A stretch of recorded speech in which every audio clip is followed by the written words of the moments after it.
Dear Chairperson, Excellencies, ladies and gentlemen, allow me to start with extending my heartfelt congratulations to the government and people of Vietnam for hosting this important international conference. This year, we mark the 20th anniversary of the landmark UN Security Council Resolution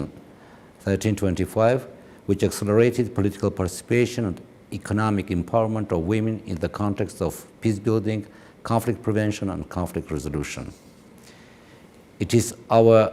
deepest conviction that women do have a powerful role in terms of driving change towards peace, and that efforts related to security can be much more sustainable with women as equal partners in conflict prevention, settlement, and rehabilitation efforts, as well as in upholding sustainable peace.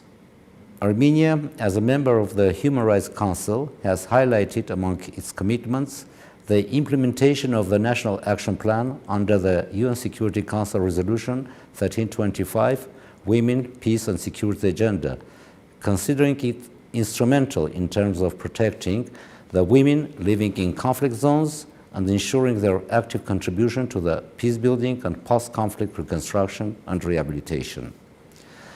Taking into account that the protection and promotion of human rights and fundamental freedoms, gender equality, as well as ensuring the active role of women in all phases of the Nagorno-Karabakh conflict, are among Armenia's priorities. The government of Armenia approved the first National Action Plan for 2019-2021 and implementation of timetable for fulfillment of provisions of the UNSCR, Women, Peace and Security, in February 2019. Thus, Armenia became the 80th UN member state to have adopted a 1325 National Action Plan. Dear Chairperson,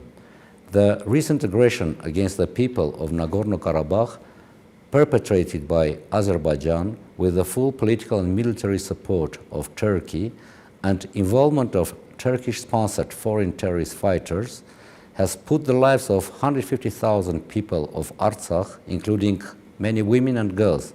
under existential threat and has made the issue of protection of the affected population urgent. Perpetrated amidst the COVID-19 pandemic, Azerbaijan's unlawful, indiscriminate, and disproportionate military attacks, shelling and bombardment have heavily affected the region's critical civilian infrastructure, including the healthcare and maternity capacities. Thousands of displaced families face shortage of food, water, and access to medical care. Today, there is a necessity to implement individual socio-economic and rehabilitation programs, including socio-psychological rehabilitation for women and girls residing in the conflict-affected settlements, as well as women that have been forced to move to Armenia. Armenia, as a strong supporter of the universality of human rights and their equal, non-discriminatory, and non-selective approach, as it is emphasized in the Universal Declaration of Human Rights,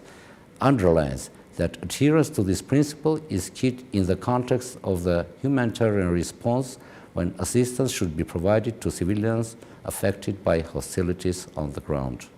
People of Nagorno-Karabakh are a reality on the ground, and the hesitation of the presence and direct involvement of international organizations is unacceptable. Social problems of the Armenians of Artsakh and the humanitarian crisis in Artsakh must be addressed on the ground in order to ensure a speedy return to normal life. Dear Chairperson, Armenia continues to hold the major responsibility for ensuring the respect and protection of women's rights, and fulfilling this responsibility by ensuring the implementation of fundamental international documents on women's rights, including the UN Convention on the Elimination of All Forms of Discrimination Against Women, the Beijing Declaration and Platform for Action, Global Objectives for the 2030 Agenda for Sustainable Development, and other key instruments. These instruments serve as a basis for the development of various national strategies in the field of women's rights and gender equality. Thank you.